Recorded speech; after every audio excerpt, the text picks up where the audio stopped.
હવામાન વિભાગ દ્વારા આગામી 2 દિવસ સુધી સુરત સહિત રાજ્યના અલગ અલગ વિસ્તારોમાં ભારે પવન સાથે મુશળધાર વરસાદની આગાહીને પગલે સુરત મહાનગરપાલિકાનું વહીવટી તંત્ર સાબદું થઈ ગયું છે. નાગરિકોને પણ સંભવિત રેડ એલર્ટની સ્થિતિને ધ્યાને રાખીને જરૂરી તકેદારી રાખવા માટે આજે મનપા કમિશનર નાગરાજન દ્વારા સોશિયલ મીડિયાના માધ્યમથી વિડીયો દ્વારા અપીલ કરવામાં આવી હતી, જેમાં તેઓએ આગામી 2 દિવસ સુધી જરૂરી તકેદારી રાખવા અંગે જણાવ્યું હતું.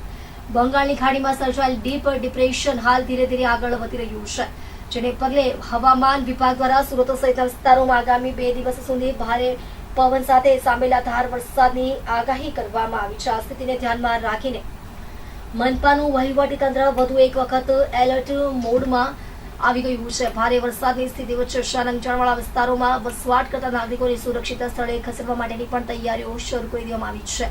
આ સિવાય ભારે પવન સાથે ગાજવીજ વરસાદને ધ્યાનમાં રાખીને શહેરમાં જોખમી હોર્ડિંગ્સ, સ્ટ્રક્ચર, શેડ પણ દૂર કરવામાં આવી રહ્યા છે.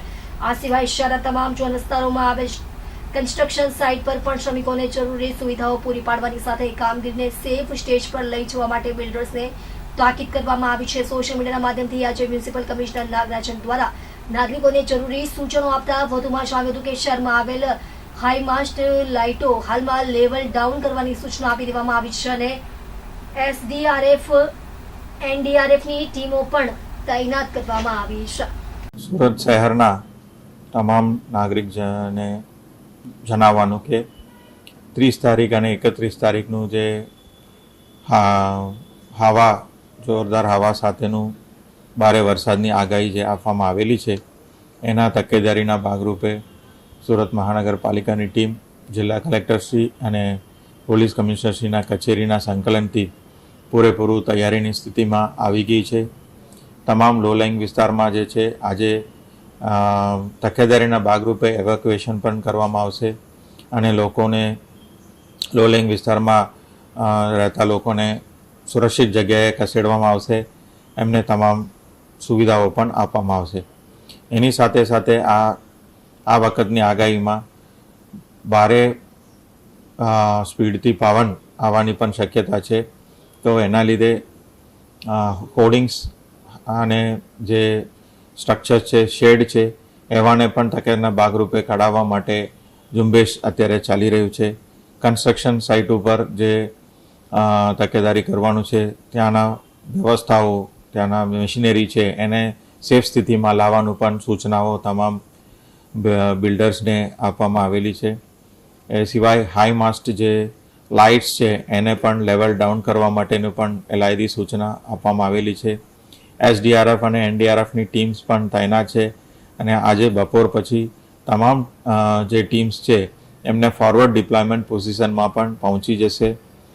જ્યાં જ્યાં જરૂર પડે તો રોડ રસ્તા બંધ કરવાની પણ તૈયારી રાખવામાં આવેલી છે. આવી રીતે આ જે અત્યારનું જે આગાહી છે એને સુરક્ષિત રીતે પાર કરવા માટે એસએમસી તંત્ર તરફથી તમામ તૈયારીઓ કરવામાં આવેલી છે. નાગરિકોને ખાસ વિનંતી છે કે તમારા ઘરમાં કોઈ પણ એવા અનસ્ટેબલ સ્ટ્રક્ચર હોય, શેડ હોય, પાતરા હોય, સોલારના પણ પેનલ લાગેલા હોય, એને સુરક્ષિત સ્થિતિએ લાવવા માટે ખાસ તમામને અનુરોધ કરું છું. ઝાડ પડવાની પણ વધારે શક્યતા છે, તો એવા ઝાડને પણ આપણે તકેદારીથી આપણે કાપી લઈશું અને વરસાદ દરમિયાન અન્ય સમયમાં પણ બહાર ઝાડની નીચે ઊભા રહેવા માટેનું પણ આપણે ટાળીએ અને હોર્ડિંગ્સની આજુબાજુ પણ જવાનું પણ આપણે ટાળીએ. તમામ હોર્ડિંગ્સનું સ્ટ્રક્ચરલ સ્ટ્રેન્થ પણ આપણે ચેક કરી રહ્યા છે. તેમ છતાં તકેદારીના ભાગરૂપે તમામ નાગરિકોને સાવચેતી રાખવા માટે ખાસ વિનંતી કરું છું અને તમારા સહકાર માટે, તમારા સપોર્ટ માટે ટીમ એસએમસી કટિબદ્ધ છે. આજે 30 તારીખ બપોર પછીથી માંડીને 31 તારીખ આખું દિવસ રાત સુધી પણ આમાં આગાહી છે. તો 1 તારીખના સવાર સુધી આપણે એક તકેદારી રાખવાની ખૂબ જરૂર છે.